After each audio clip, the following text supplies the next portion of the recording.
Some politics now. The Independent National Electoral Commission has commenced distribution of sensitive materials for the Edo 2016 governorship election to the 18 local government areas of the state. Resident Electoral Commissioner, Edo State, Mr. Sam Olumekun, in an interview with Channels Television at the INEC headquarters in Benin City, the Edo State capital, says the entire electoral process so far in the governorship, preparation for the governorship polls, is well on course. Security is tight at the headquarters of the Independent National Electoral Commission, INEC, along Benin Auchi Road in Benin City, the Edo State capital, with the impending arrival of sensitive materials to be used in the conduct of the 2016 governorship election from the Central Bank of Nigeria, CBN. Agents of all the political parties contesting the governorship poll are among those eagerly waiting for the discharge of their materials. That done, the resident electoral commissioner in charge of Edo State, Mr. Sam Olumekun, underscores the importance of this exercise. We have secured the sensitive materials. As they are described, they are very sensitive materials. They comprise of the ballot papers and the result sheets. So we are distributing them as transparently as anybody wants to see. Representatives of the parties too expressed their satisfaction with the handling of the procedure by INEC. They've done a good thing of having a checklist. In the past, you begin to now write, and that also delays the process of inspection. CBN is to release the material they have released, and the vehicles were loaded in the presence of so many agents. Crucially, some groups who have been monitoring the 2016 Edo governorship election gave their assessment of the entire electoral process so far. You can see that the security agencies have reinforced security at the headquarters of the Independent National Electoral Commission in Edo State. You can also see that there has been a show of force by most of the security agencies, and that there's deployment from the contiguous states to Edo State. So it is very, very clear that activities are taking place. Edo State is very large, and now that they've started distributing the sensitive materials, I believe that is to tell us that INEC is fully ready to conduct the election come 28 September 2016. As the election materials depart for their various destinations, the electorate will now have the assurance that the 2016 governorship election in Edo State is indeed for Wednesday, September 28, 2016.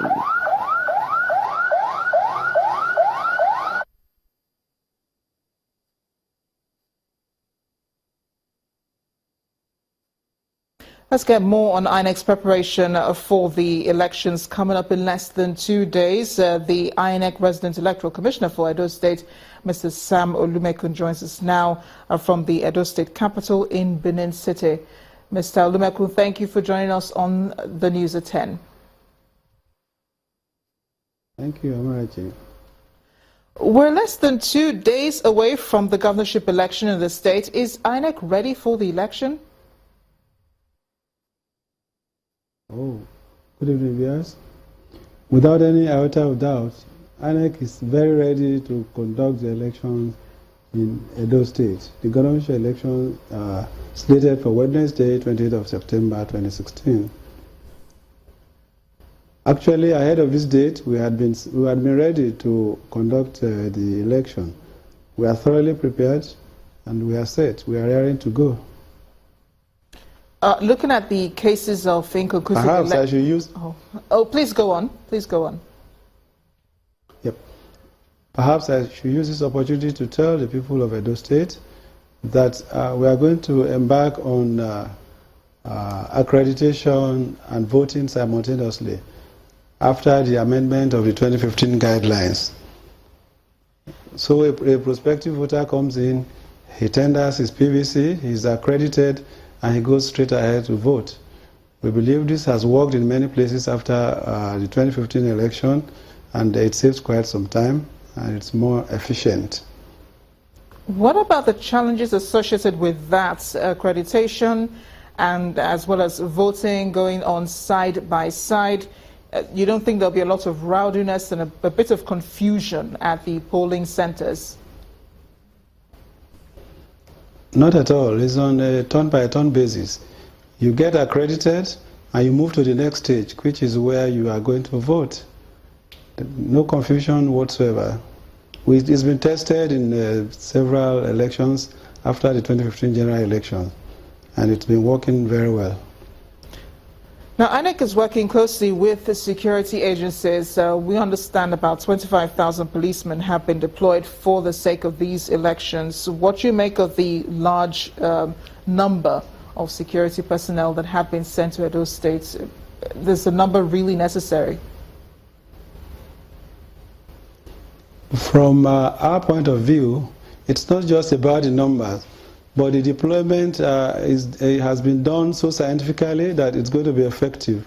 You have strategic places being manned by the police. It's not just a question of the numbers, but of course the key areas that are to be manned by the security agencies.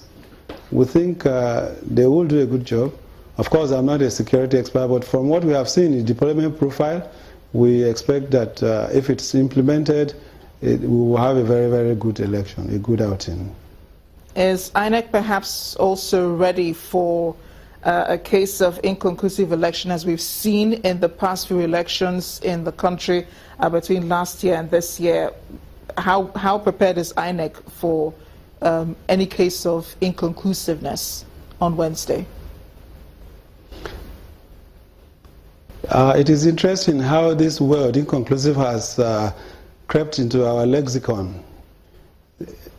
Inconclusive, you will ask me, why inconclusive? What exactly is happening? I should give you the historical perspective. Firstly, it is not as if it's a new thing that is happening. You will remember in Rivers State in 1979, in the election of George Ada, the election was inconclusive and there had to be a supplementary election. But basically, let me tell you what is responsible for inconclusive elections, the chief of which is violence. Where elections are disrupted, we automatically cancel such voting points. And so where the margin of win between the first and the runner-up is not higher than the number of registered voters, of course we have to go back and do a supplementary election. Also, it is important to note that where you have overvoting, maybe I should illustrate, you have a polling unit where you have registered 500 people, and you are returning results. You are returning 700 results. Automatically, something is wrong there, and so we cancel such elections. These are the factors that have contributed largely to inconclusive elections. But I must also point out too, to the public generally, that of course elections have become more competitive, and votes are becoming counting these days. We have had places where the margin of win has been as low as 150 votes. So it's becoming more competitive also. So these are the issues that are involved in inconclusive election. It is not as if INEC is deliberately going out to conduct inconclusive elections. And of course, when you talk of inconclusive elections, we have had about 136 elections in this country since 2015, and 72.3% of these elections have been concluded at first ballot. So why so much interest is generated about this inconclusive issue? It might help at this time. I'm sorry to cut in here, but it might help at this time, Mr. Olumekun, to explain, how politically charged Edo State is right now. Tell us about, the willingness of the people probably to come out of the polls on Wednesday, and, the eagerness of the political parties and their candidates to also show up at the polls and to be peaceful about it. Yes, of course, naturally, you will expect that they will be eager to go. The public must also understand that it's a time-consuming and resource-consuming exercise, campaigning for so many months, and they are right there in the trenches. So naturally, they will be raring to go. We will compliment them by conducting a nice election. Yes. Thank you so much, Mr. Olumekun, for joining us on the News at 10. And we're looking forward to the elections in Edo State. But still ahead on the news at 10, the African Development Bank offers federal government $4 billion lifeline for power and agriculture development. We'll have more in business news. Please join us again.